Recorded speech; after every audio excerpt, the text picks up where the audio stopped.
pais me abandonaram no McDonald's de um aeroporto como se eu fosse descartável. Até nunca mais, bastardo. Quando a empresa soube da situação, ela se comoveu e decidiu me dar $100 mil. Agora que meus pais souberam disso, eles magicamente lembraram que eu existo e querem que eu volte para casa. Sabe quando você lê aquelas histórias absurdas na internet e pensa, isso nunca aconteceria de verdade? Pois é, eu também pensava assim. Até que aconteceu comigo. Não sei muito bem como começar isso, mas acho que o contexto é importante. Desde pequeno eu sabia que meus pais não gostavam de mim. Não era como aqueles laços frios que algumas famílias têm, onde as pessoas simplesmente não demonstram afeto. No meu caso, era diferente. Meus pais faziam questão de deixar claro que eu era um fardo. Eu me lembro de momentos específicos, como quando tinha 7 anos e minha mãe olhou pra mim com um suspiro cansado e disse: se eu pudesse voltar no tempo, eu não teria te tido. Ou quando meu pai se irritava com qualquer coisa e soltava um você só nasceu porque sua mãe não teve coragem de abortar. Comentários como esses eram tão comuns que, com o tempo, eu parei de me importar. Mas nada poderia me preparar para o que aconteceu naquele dia no aeroporto. Meus pais me disseram que íamos viajar. Era estranho, porque nunca fazíamos nada juntos, mas eu aceitei.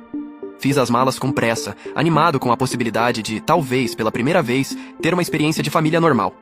Idiota. Quando chegamos ao aeroporto, passamos direto pelo check-in e fomos para a praça de alimentação. Eu deveria ter desconfiado quando eles insistiram em comprar algo pra mim no McDonald's. Não que eu não goste de McDonald's, mas o simples fato de que eles estavam sendo gentis? Isso não fazia sentido. Eles pediram um lanche pra mim, sentaram-se comigo à mesa e ficaram em silêncio enquanto eu comia. Foi desconfortável, mas eu tentei ignorar. Até que minha mãe se levantou e disse: vamos ao banheiro rapidinho. Já voltamos. Só que eles não voltaram. Eu fiquei esperando. 10 minutos. 20. 1 hora. Meu celular não tinha sinal, então fui até a lanchonete e pedi para usar o Wi-Fi. Assim que consegui conexão, vi uma única mensagem no grupo de família. Até nunca mais, bastardo. Foi isso. Nenhuma explicação. Nenhuma despedida. Nada. Meus pais me abandonaram no McDonald's do aeroporto como se eu fosse lixo. Nos primeiros minutos depois de ler aquela mensagem, eu congelei. Era como se meu cérebro se recusasse a processar o que estava acontecendo. Meu coração batia tão forte que eu conseguia ouvir o sangue pulsando nos ouvidos. Olhei ao redor, esperando vê-los voltando de repente, rindo, dizendo que tudo não passava de uma brincadeira de mau gosto. Mas eles não voltaram. Tentei ligar, mas todas as chamadas iam direto para a caixa postal. Mandei mensagens que nunca foram entregues. Eles tinham me bloqueado. Meu estômago começou a doer, não sei se pelo choque ou pelo fato de que, ironicamente, ainda estava no meio do meu lanche. Olhei para a bandeja, para a batata fria, para o refrigerante aguado, e me deu uma vontade absurda de chorar. Mas eu estava no meio do aeroporto, cercado por centenas de pessoas que não faziam ideia do que estava acontecendo comigo. Então, respirei fundo e tentei pensar. O que eu fazia agora? Eu não tinha dinheiro suficiente para pegar um voo sozinho, nem para um hotel.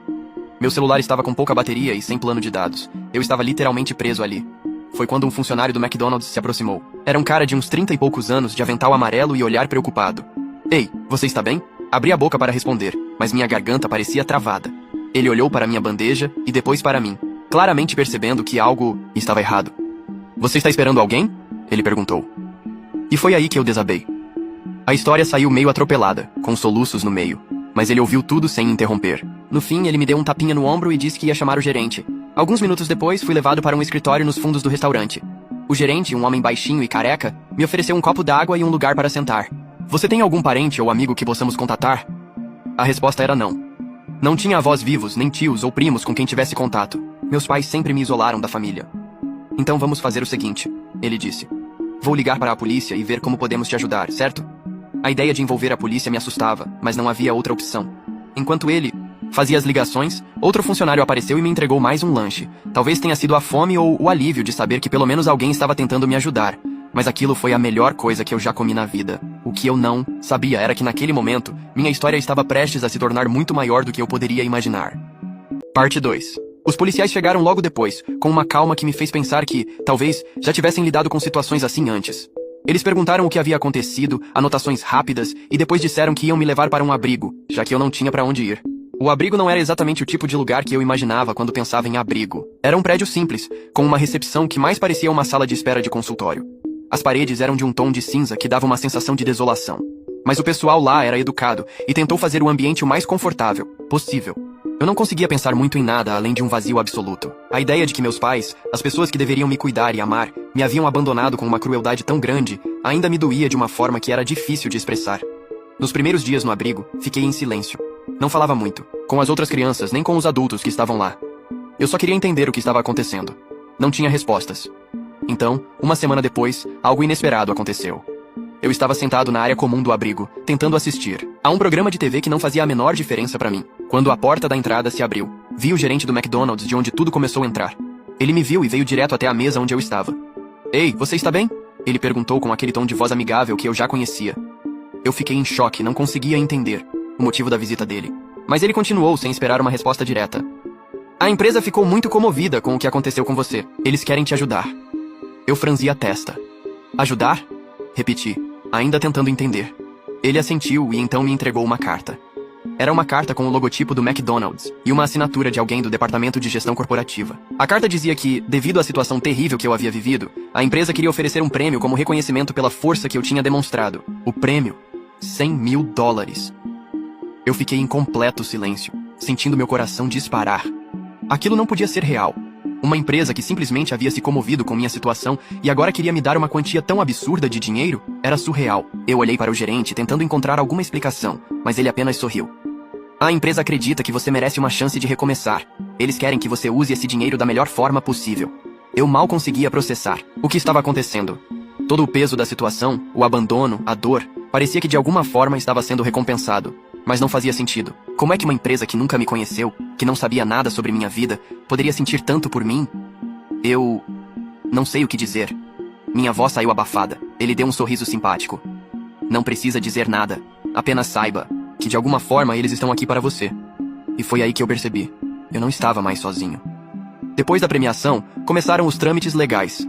Eu ainda tinha 17 anos. Então, como era menor de idade, o dinheiro não poderia ser acessado diretamente por mim. A empresa McDonald's foi muito cuidadosa com todo o processo, deixando claro que o valor seria supervisionado por um responsável legal. Eles me garantiram que o dinheiro seria colocado em um fundo e eu poderia acessar aos poucos, com o objetivo de garantir que fosse usado de maneira responsável. A ideia de ter uma quantia tão grande sob minha responsabilidade me deixava com um misto de medo e euforia. Não sabia o que fazer com tudo aquilo. Mas uma coisa era certa. Agora eu tinha a chance de recomeçar a minha vida. Aos poucos, fui me adaptando à ideia de que o dinheiro era só uma parte da equação. Mais importante ainda era a liberdade. Eu finalmente estava livre dos meus pais, de toda aquela carga emocional de viver com pessoas que me tratavam como se eu fosse um erro. E aquela recompensa não era apenas uma questão financeira, mas uma chance de mudar minha história. Mas, como se a situação já não fosse surreal o suficiente, algo ainda mais inesperado aconteceu. Logo depois de receber a premiação, começaram a surgir matérias sobre mim. Jornalistas de todos os lugares começaram a fazer reportagens sobre o jovem abandonado por seus pais em um aeroporto, que havia recebido uma recompensa de $100.000 da empresa McDonald's. A história virou um fenômeno. Eu estava em todas as notícias, em todas as manchetes. A mídia me chamava de o garoto do McDonald's, e as reportagens sobre minha história eram transmitidas em todos os canais de TV, jornais e redes sociais. Era uma mistura de compaixão, incredulidade e até um pouco de sensacionalismo. Para as pessoas, eu era o símbolo de superação, um exemplo de como uma vida difícil poderia ser transformada com um pouco de sorte e uma empresa disposta a fazer a coisa certa. E, como se todo aquele sucesso e a atenção da mídia não fossem suficientes para deixar a situação ainda mais bizarra, foi aí que meus pais de repente resolveram aparecer. Eles surgiram do nada, como se tivessem se lembrado da minha existência agora que eu estava em todos os lugares. Primeiro, eles me enviaram uma mensagem. Não era um pedido de desculpas, mas algo do tipo: agora que você tem dinheiro, não se esqueça da sua família. Depois, minha mãe ligou para o número do abrigo onde eu estava e pediu para falar comigo. Ela parecia tão fria quanto sempre fora, mas havia uma urgência na voz dela. Filhote, você está bem? Eu não sabia como reagir. Eu estava em choque. Por que vocês estão me ligando agora? Minha voz estava mais tensa do que eu imaginava. Porque... bem, você sabe, sempre fomos uma família. Agora que as coisas estão melhorando, talvez possamos voltar a ser uma família. Você não acha? Eu fiquei sem palavras. Como era possível que depois de tudo o que havia acontecido, depois de tudo o que eles me fizeram, agora eles aparecessem com essa conversa? Era claro que para eles, eu só valia alguma coisa agora que o dinheiro estava envolvido. Eles não se importaram comigo quando me deixaram naquele aeroporto. Mas agora que a situação era diferente, eles estavam de volta, como se nada tivesse acontecido. Mas eu não estava disposto a cair na armadilha deles novamente. Parte 3. 3 dias depois da ligação, meus pais apareceram no abrigo. Eles chegaram como se nada tivesse acontecido, como se o tempo tivesse voltado ao normal, e entraram com aquele ar de superioridade que eu estava tão acostumado a ver. Eles se aproximaram da recepção e disseram com uma frieza que quase me fez gelar por dentro: viemos buscar nosso filho. O estômago se revirou. Eu sabia exatamente o que estava acontecendo. Eles não tinham vindo por mim. Eles haviam vindo porque o dinheiro agora estava em jogo. Eles queriam o acesso ao prêmio, queria aquele pedaço da fortuna que agora era meu. Quando me vi diante deles, olhei nos olhos de minha mãe. Não havia nenhum arrependimento, nem uma palavra de desculpas. Apenas aquela expressão indiferente como sempre. Eu não vou com vocês, disse firmemente. Minha voz estava mais calma do que eu me sentia, mas consegui transmitir a certeza em minha resposta. Eles só estavam ali porque agora eu tinha algo que eles queriam. Você tem que vir conosco, respondeu meu pai tentando manter o controle da situação. Nós somos seus pais, e temos o direito de levar você embora. Você tem 17 anos, ainda é menor de idade. Você ainda está sob nossa guarda.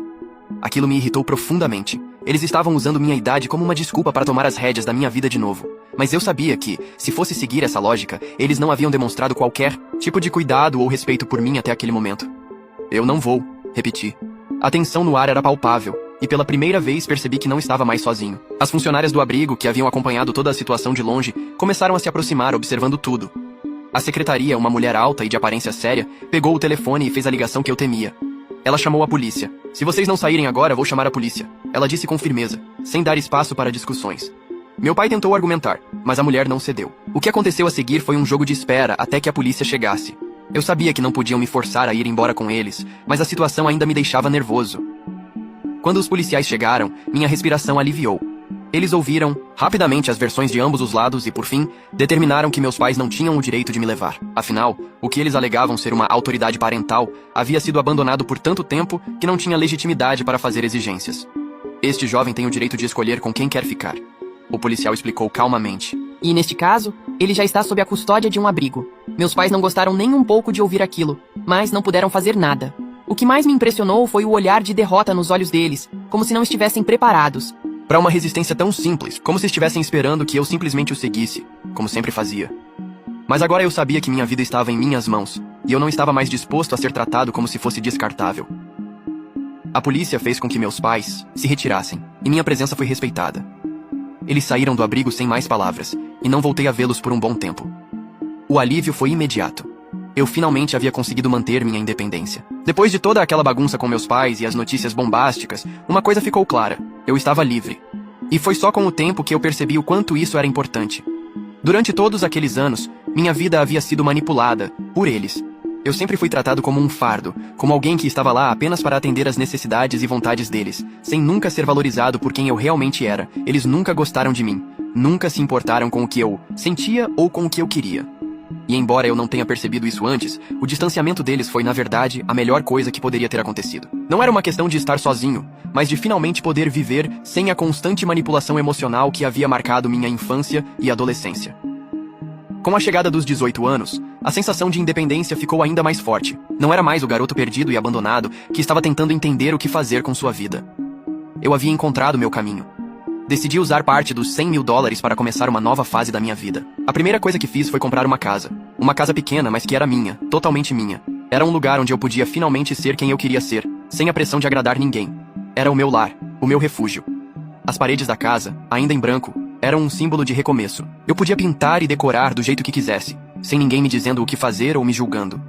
Aquela casa representava a liberdade, a verdadeira liberdade.